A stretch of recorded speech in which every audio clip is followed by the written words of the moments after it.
here. So, and let me share my screen.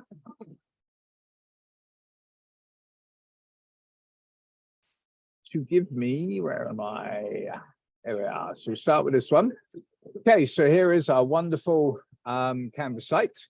You can see I have a whole ton of stuff today, all to do with electrophilic aromatic substitution. And the main reason for that is that there's not a whole lot of difference between 1, 2, and 3 in terms of it. So if you understand 1, you can understand 2 and 3 very easily, and then you can expand it out to 4 quite happily. Alex, you can see my Canvas screen okay, right? Yes. Excellent, excellent. Right, so do notice the workshop this week is a formative one.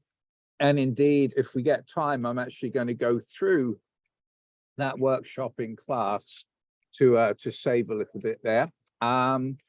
So, and then of course, next week we have bank holiday, which kind of pushes things a little bit more, which is another good reason I couldn't cancel today. Just purely out of interest, how many of you are going to varsity on Wednesday? Stick your hands up. Ethan, nice to see you. Aaliyah, nice to see you. Can we have cameras on, please? So nobody here is going to varsity, so we could have actually had class then. Oh, no, a shame. Oh, well, never mind. I'm very proud of you all, though, for not doing it. So as we go through, we're going to talk about benzene. And I thought it was probably a good idea if I stop sharing there so I can see you all, so I can see still that David, Leah, and Ethan have turned their cameras on. To go and share something from last term, all about benzene. So let's see, Baxter, can you see? You could just nod if you want. My screen that says benzene. Excellent. Okay. So what you have with benzene is we can write it so you've got double bond, single bond, double bond, single bond. But the trouble is, take these two here. There's not a double bond there and a single bond there. These are equivalent, sort of in between the two. And so a lot of times you'll see this little delocalized indication of benzene that just shows that actually all of the bonds are identical. They're all a single bond plus bit. And the reason for that is that we have the pi or the p electrons that are sticking up from the plane there. Each of those p electrons will orbitals will overlap, so you get this nice ring of electron density above and below. Okay, and so understanding that delocalization of the benzene ring is really essential in order to understand the reactivity. Okay, benzene is not 3 alkenes. It does not undergo addition reactions like you would expect for 3 alkenes. Rather, as we mentioned last term, it undergoes substitution reactions. Okay, and so it's those substitution reactions where we're substituting a hydrogen for something else that we're going to be studying today. So everyone cool on all of that? Excellent. All right, let's see if I pull up this, whether you can now see it or whether I'm going to have to fart around. So Baxter, can you now see a screen that says electrophilic aromatic substitution? So we will stop sharing so I can see that Mo has now turned his camera off. Things are getting worse, and David, Aaliyah, and Ethan has still not turned theirs on. Might have to kick you out of class. All right, I've read those two fairly lousy excuses for that. Right, sharing now. So we're now going to go ahead and share this one. So electrophilic aromatic substitution. Okay, if you remember, electrophilic means that we've got an electrophile involved. Well, of course, there's an electrophile involved in just about every organic reaction, electrophile and a nucleophile. The nucleophile has the electrons, the electrophile does not have the electrons. So generally what we say here is that we're going to write our electrophile as E for electrophile plus, even if a particular electrophile isn't actually cationic, it emphasizes that it needs electrons when we do that, and that substitutes out for a hydrogen. Okay, Now, our E's that we're going to look at can ultimately be chloride or bromide. It can be this NO2 for a nitration reaction, or it can be R, where R is just generally an alkyl group. Okay. The mechanism with our pretty little curly arrows. Alex, can you see my pretty curly arrows? Brilliant. So here we got the ring. Now I'm drawing it with these specific double and single bonds just to emphasize this is where the electrons are coming from. The electrons in the double bond get attracted to the E minus, and that you might think, well, that's just like an alkene, isn't it? The alkene, the electrons are going towards the electrophile. So now you have that electrophile bondage. You don't have the double bond anymore. There's that carbocation that you might remember from all our alkene discussions. But unlike an alkene, where now something comes in, a nucleophile comes in and makes a bond there, what happens is that we are substituting. So we're going to lose the H plus. And in doing that, the two electrons from this bond between the carbon and the H plus come to replenish that double bond there. So the net effect is we've substituted the H for our E. Okay. Now at A level, those of you who remember doing this at A level, we talked about that intermediate there where that they just point out that positive charge is actually spread out over the whole ring. Later on in our discussions, we're going to show how you can justify that by drawing curly arrows that give you different forms of that intermediate.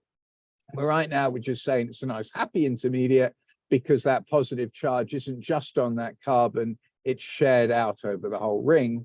But then when the final finish of the reaction happens, it is that carbon, right, that forms that double bond again. Cool. So that is the general reaction. Benzene ring with an E plus. Electrons go from one of the double bonds or from the benzene ring from that pi cloud, which we formally show as one of the double bonds towards the E plus, make a new bond. But instead of then adding on another nucleophile like we would have done addition with the alkenes, we lose the hydrogen, the electrons wanting to the hydrogen, come back and replenish that charge. So you can, if you want to, although I would rather you didn't, think of it as an addition, then an elimination step. It's actually just a substitution. All good? So then we have the different types of substitutions. So we'll start off. So I have to stop sharing and share a different file. This is really awkward. You know, there used to be a way in which you could just say, I'm sharing my whole screen. I'm just actually, if I do that, let me hit share there. Now, what can you see? But Alex, can you see bromination?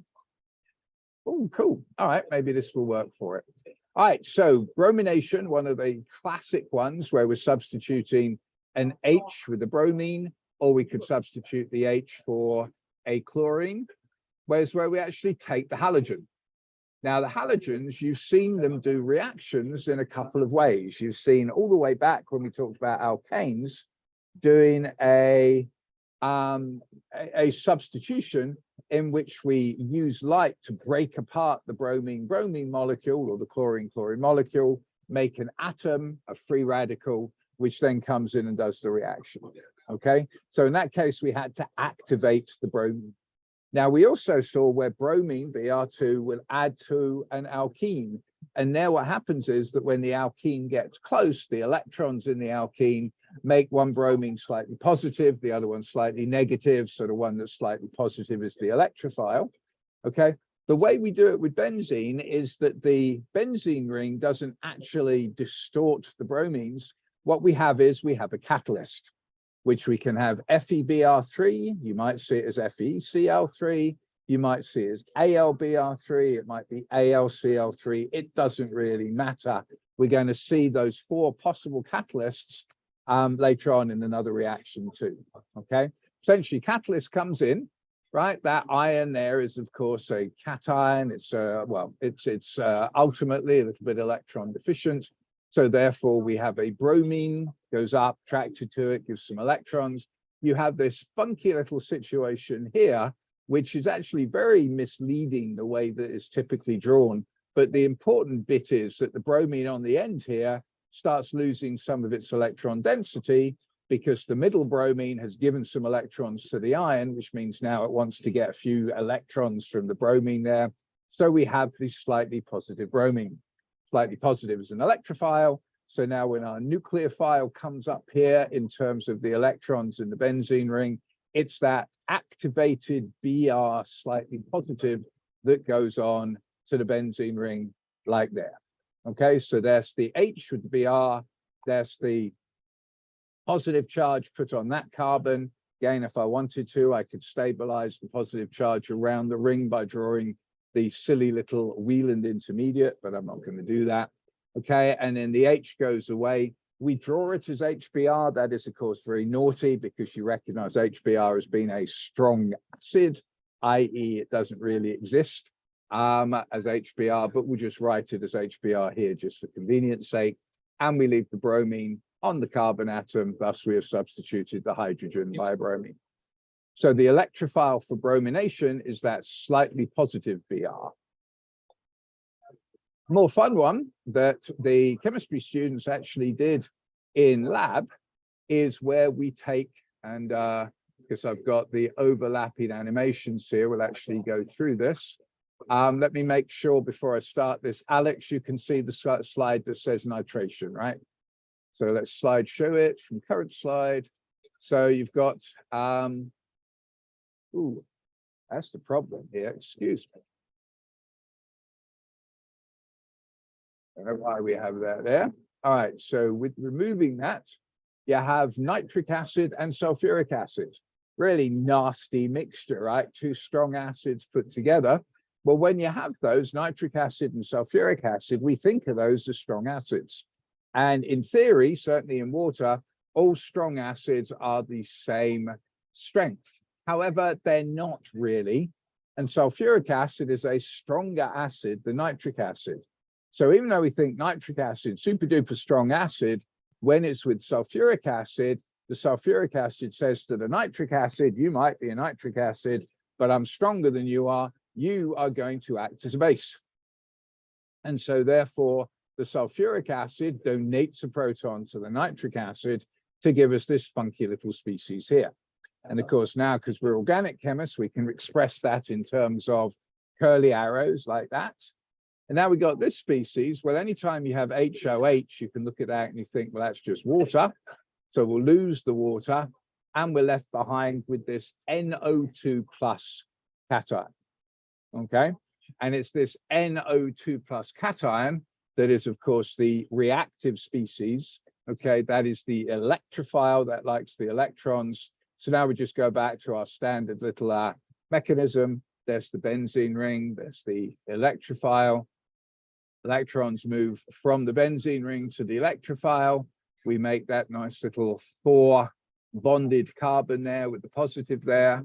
And then again, stabilize this by spreading the positive out over the ring, kicks out the H+, which we write as being grabbed back by the sulfuric acid, which is, of course, a naughty way to say it, but never mind. And the net effect is that we have, of course, substituted the H by NO2. Okay, so nitration, the electrophile is that NO2 plus. All cool? Right, now the next, let's go kill that and go to my next PowerPoint, and let's see if this works nicely. Where are you? Here we are. So can you now see Baxter where it says Friedel and then the relation? Excellent. Okay, and that's just a little bit of overlapping there. So in this case, this is where we're putting an R group, just an alkyl group onto the benzene ring. So the basic reaction, and again, let's actually go through the slideshow here. Here is a primary chloroalkane. I could use a bromoalkane. Again, I'll put in one of those catalysts. This could be FeBr3, could be FeCl3, could be AlBr3, could be, as we got here, AlCl3. All 4 of those are just the standard catalyst we're going to use. Again, it activates the chlorine right? So remember back to how we did with the Br, FeBr3 and so on. This chlorine has got slightly positive charge associated with it. Well, now if that's got that positive charge, that then will pull electrons away from the carbon, giving it that slightly positive, just like the bromine was slightly positive when we did the bromination. Comes up here, electrons go towards the slightly positive, that tells that to get lost. So now again, say that same intermediate. You see why I wanted to do all these together? It's exactly the same idea, just changing what the electrophile was. So that's the 4-coordinate carbon bonded to a CH2CH3. That's the positive. Kick out the H+, and we end up with that substitution of the H by an alkyl group. That creates a few little issues at times, because if we don't use a tertiary alkane like here, so it's exactly the same thing going on, except now we, instead of its ethyl group for our alkyl group, we've got this tert-butyl group, okay? Because it goes through this carbocation. Now you remember your carbocations, tertiary carbocations are nice and stable. Secondary carbocations, not so much. Primary carbocations absolutely suck.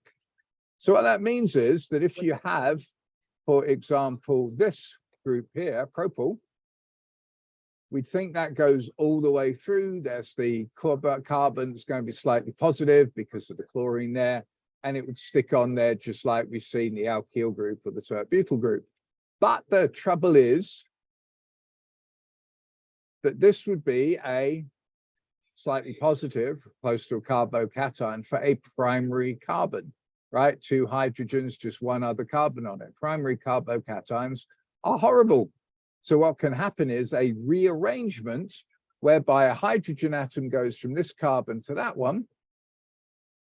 And now we have a secondary carbocation. Secondary carbocations are nicer than primary carbocations, which is why we get this switch. And so at that point, that would be what adds on. So you get 2 possible products. And that's one of the sneaky, nasty things about a Friedel-Crafts alkylation. You have to be very careful which alkyl group you use. Ethyl works, methyl works, tert-butyl works. Ethyl and methyl, because there's no other choice. Tert-butyl, because that gives you a tertiary carbocation. But anything else where you can have a rearrangement gives you a mixture of products. So what you will do instead is, instead of using an alkyl halide, use one of these acyl halides that we'll talk about more detail on Friday. Exactly the same idea, except now the nucleophile is this C with the double bond O, R positive. That goes in the usual fashion, giving you now the substitution of the H by the COR, which you can now reduce, and we'll talk more about reduction, but you can see this is a reduction because we have lost oxygen, gained hydrogens. That's one of our fundamental definitions of reduction, losing oxygen, gaining hydrogens. And so that's how you could make this alkyl group, and this doesn't rearrange, okay? So really the first example of where you can get around a nasty little side reaction, a rearrangement reaction, by changing up how you do the reaction. All cool? So with that note, let me now pull up my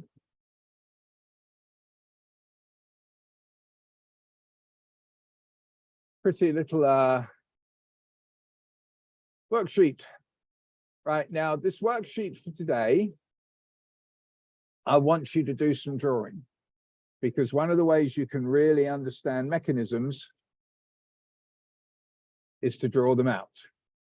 So draw the mechanism for the reaction of Cl2 instead of Br2 and methylbenzene instead of just benzene, just to give you a little bit of variation there to give that final product.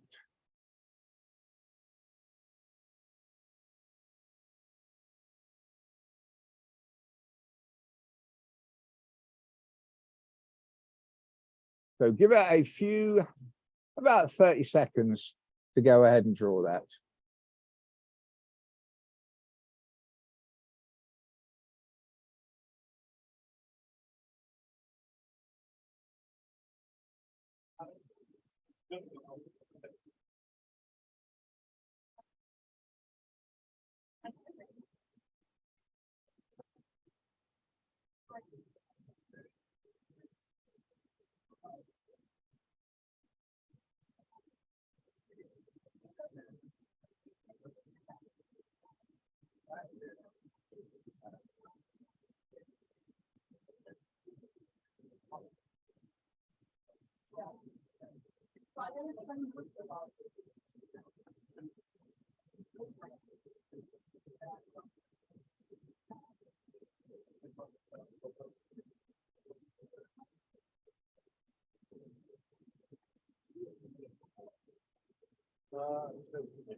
So a suitable catalyst could be AlCl3. We could use AlBr3. We could use FeCl3. We could use FeBr3. It doesn't matter. Okay. There's our chlorine. There's our catalyst. Electrons go from the chlorine to that catalyst to give us now this species here, in which initially this chlorine is positive, but of course it's only positive formally because it gave electrons to the aluminium. But the fact that this chlorine's sharing some of its electrons with the aluminium means that this chlorine then becomes slightly positive. And that is our electrophile. So we'll take our benzene ring, just the same, except now we're dealing with methyl benzene. So we just make sure we got methyl group drawn on there, which for us is just the line. 2 electrons go from the pi cloud to that chlorine, which tells the rest of it to bugger off. And we get that species there, the cation on 1 carbon with 4 bonds next to it. Because we've lost that double bond, the electrons have gone to make bond between the carbon and the chlorine, leaving this poor carbon short of electrons. But instead of it now adding a nucleophile, the hydrogen gets pulled away. So those 2 electrons that were bonding to the hydrogen now come and regenerate the double bond. So just practice drawing that. Did you all draw it nicely? What's up, chaps? Yeah, is it so? It's just the same as chlorination after, like the process after. Sorry, say that again. It's just the same process as chlorination after. Exactly the same, yeah. All right. Or it's bromination, right? Yeah. Okay. Stu, now we'll go to an A-level question. Bromination of methyl benzene, it gives a mixture of 2 bromo ethyl benzene, that should be methyl, and 4 bromo methyl benzene. Now I want you to change up the mechanism a little bit. So instead of making 2, which is what we did here, right, that was 2 chloro methyl benzene. Now we're doing pretty much the same thing, except making 4 bromomethyl benzene. So try and write out that mechanism, see what changes you have to make in order to get that fully across.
All right, Sue, same old thing. Now we're using the bromine. I'm going to use FeBr3 just for fun for the catalyst. Could have used any of the other 3. Standard stuff, giving us the slightly positive bromine. Cool, so that's going to be our electrophile. But now I need to add it on, so it's substituting at a hydrogen that is in the 4 position compared to the CH3. And that's the only difference, right? Last time we did one was in the 2 position. Now we're doing one that's in the 4 position. But exactly the same idea. Bromine attaches in. Now that 4 carbon, right? Methyl is 1. So 1, 2, 3, 4. That's got the bromine on it. Carbon 5 or 3, depending on your perspective, has the positive. So then the hydrogen leaves as usual. And we get now the bromine substituted in at the 4 position instead of the 2 position. Everyone okay with that? Charles, you good? Alex, you good? Tash, you good? Sammy, you good? You're the only people I can actually see right now.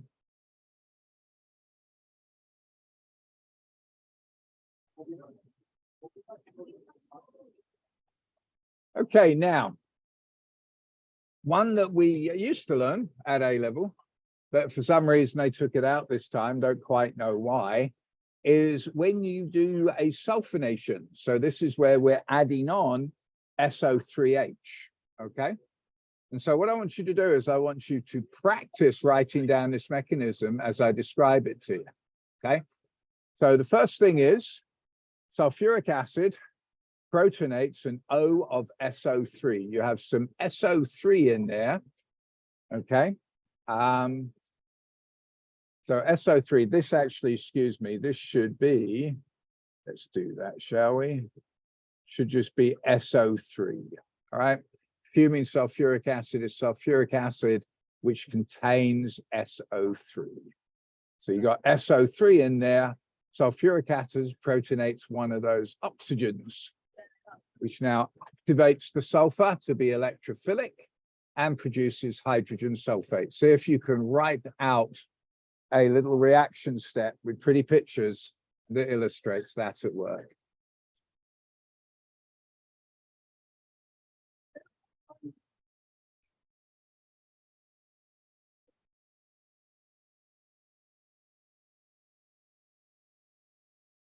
There's sulfuric acid. There's SO3.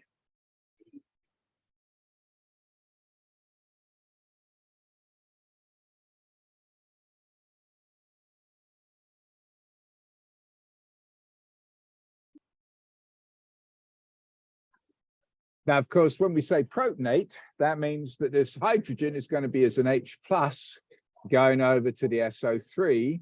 What that means is that obviously the oxygen has got 2 electrons, which it uses to grab the H plus. So we get that. So now we have hydrogen sulfate, because that's what's left behind when sulfuric acid acts as an acid and loses its proton. And we have this species here. Cool. Now, at that point, we've got electrons are going to go. Yes, Charles. Simon, isn't there another arrow from the H to break the bond? That actually, yes, absolutely, there would be. Thank you, Charles. Let's throw that in. Always good. So, yes, there we are. There's that curly arrow going from those 2 electrons to that oxygen, putting the minus. Very good indeed, Charles. If this were in person, I'll give you some chocolate for that. All right, so going back to this point over here, this oxygen, it's formally got a positive charge. Well, oxygen really isn't going to be happy having a positive charge, so it's just going to suck electrons away from the sulfur like crazy, thus making that sulfur slightly positive. Sulfur slightly positive anyway, because it's bonded to all those oxygens, but now you've got an oxygen that really wants some electrons, so it's going to truly suck them away from the sulfur, thus the sulfur is slightly positive. So now we have our electrophile. So step 2, the sulfur serves as that electrophilic atom to make the same intermediate or the same type of intermediate we have seen many times.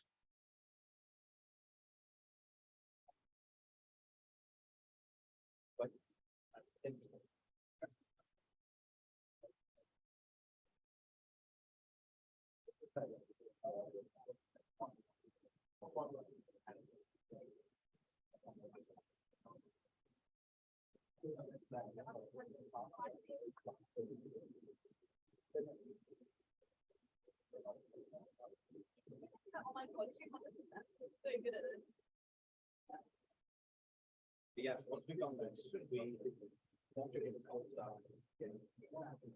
So that's what we got going on. We're going to react it with benzene.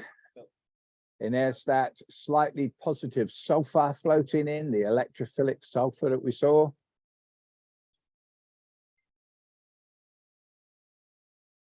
So same thingy. Electrons come from the benzene ring towards the slightly positive sulfur. So that's going to be the new bond, right? It's still got the H there. Now we're bonding the SO3H there. Positive there on what's now carbon 2. Same old thing, something comes up and grabs the protons. So as we say, step 3, the hydrogen sulfate pulls away the proton to leave behind your final substitution. So draw curly arrows associated with that.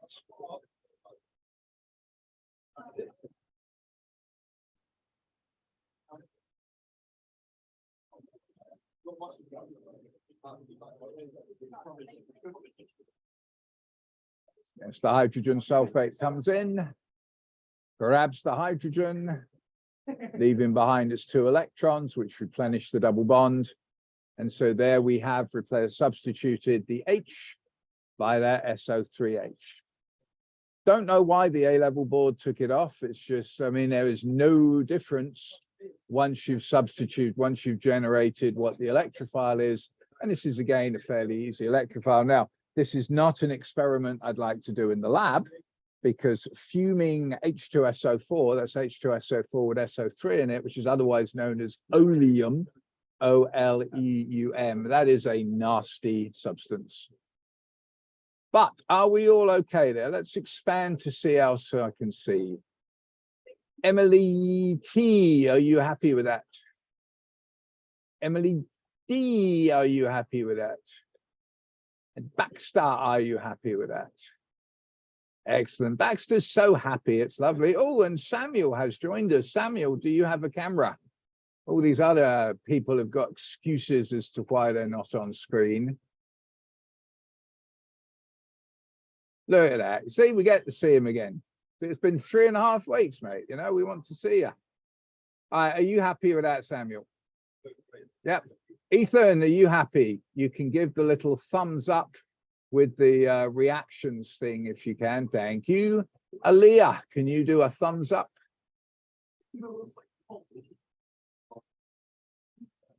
And the biology triplets.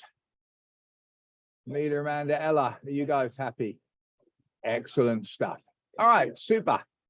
So let's move to, let me shrink whom I can see again. And, all right, methyl benzene can be produced from benzene using a Friedel-Crafts reaction. So let's start off drawing just what is that reaction? What do we mean by that?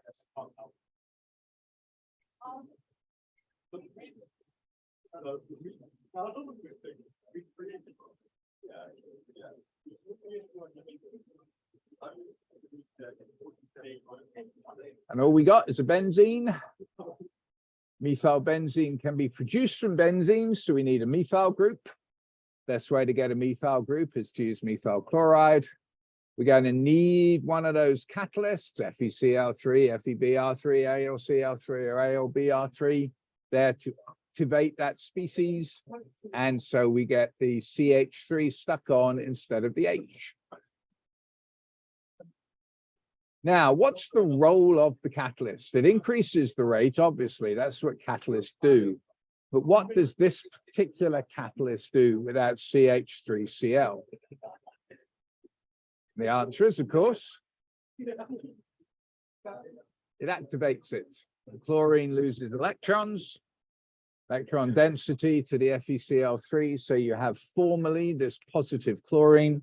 Chlorine, of course, is a positive, absolutely not interested in that. It sucks electrons away from the carbon, leaving the carbon a slightly positive. So now we have our electrophile, which can go ahead and react with the benzene ring in the way that we have drawn the mechanism of now, the one way or another, several times. Yeah.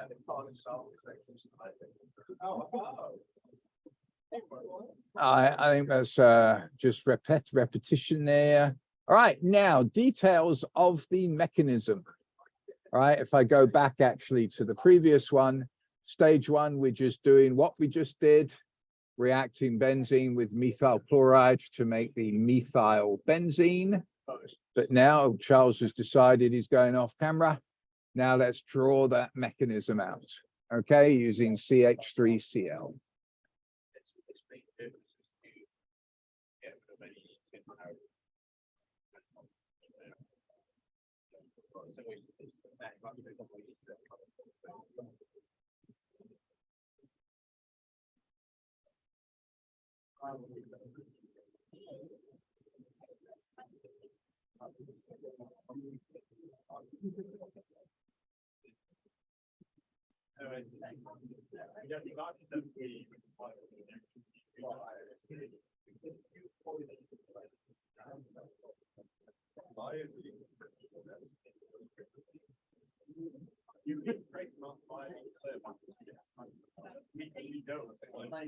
There's our catalyst.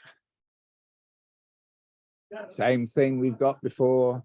That formerly positive chlorine drags electrons from the carbon. Carbon becomes slightly positive. There's our benzene. There's the electrophile. Electrons go from the benzene ring to the electrophile, which then tells the rest of the species to bugger off. So we have the standard 4-bonded carbon there with a CH3, and then next to the positive charge comes back up, grabs the hydrogen, the electrons from the carbon hydrogen go back to replenish the double bond. There is our methyl benzene, in which we have substituted H by CH3, going through this electrophilic, slightly positive carbon there. These are all straightforward, yes, nothing nasty, mean, anything like that.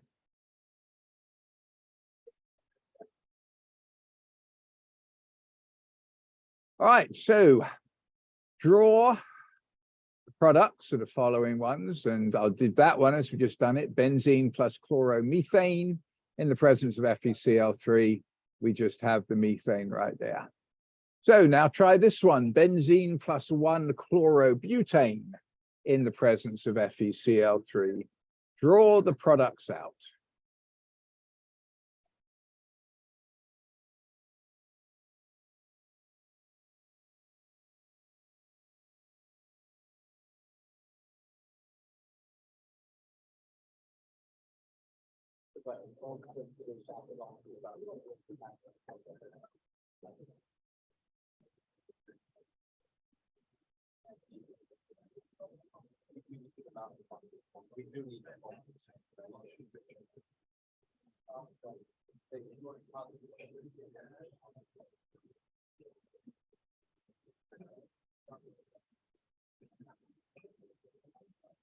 So hopefully you all drew that, right? 1-chlorobutane, who had the chlorine there, 1, 2, 3, 4 butane. But anytime you have a primary carbocation, you can think about it rearranging. So here's the 1, 2, 3, 4. There's the slightly positive there. That would be a primary carbocation. Primary carbocations suck. So we can have a little rearrangement to give us the secondary carbocation. And so we would actually have a mixture here, not just of the 1-phenylbutane, but also 2-phenylbutane, going through the initial primary one that we started there, but then the secondary one after that hydrogen has shifted over. So something always to watch out for when you're doing the Friedel-Crafts alkylations is if you're going through a primary carbocation, can you get a hydrogen shift? That would give you a secondary one. Wouldn't happen with methyl because, of course, there's only the one carbon. Wouldn't happen with ethyl because even if it does, you're still going to have the same carbocation. But this one here, it would happen. Now, how about benzene plus 2-chlorobutane in the presence of FeCl3? What products would you get there? We are recording this, aren't we? Oh yeah, it's the little recording icon. And someone has asked for the captions. I'm not going to ask who, but usually the captions are a total joke when it comes to sort of chemistry type stuff. But whoever has asked for them, you can let me know if they helped or not, individually, either in the chat or with an email.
All right, so this one here, no problem at all, because the 2-chlorobutane, let's see, do I draw it? No, I don't draw it out.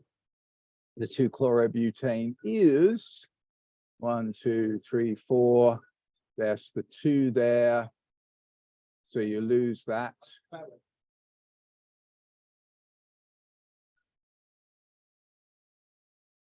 And it would give you the secondary carbocation there.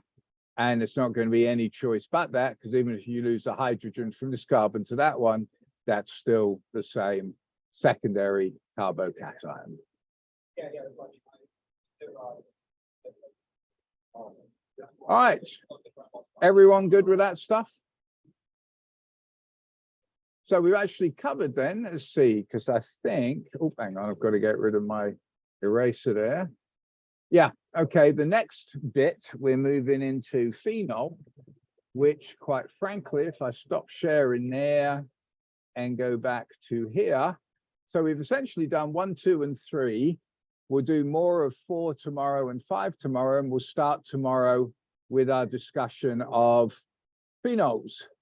And as far as I'm aware, unless something goes totally bollocksy pear-shaped, tomorrow we will be back in person, so I'll get to see all of you in 3 dimensions, which is absolutely lovely, in the upstairs room in, what is it? Talbot, yep. All right, chemistry students, I'm hoping, I haven't checked today because I've been in this lab, I'm hoping you have all submitted your pH titration full lab report. Looking forward to reading those very much. I probably won't start reading them until tomorrow. So just in case there was anything goofy going on or sudden last thoughts, if you have a few extra hours in which to play with it if you need. But none of you need to do it because you all have done a bang up job to start with. All right, so on that note, welcome back. It is lovely to have you all back. I will see you all tomorrow in glorious, vivid 3D. All right, until then, bye-bye. Thank you.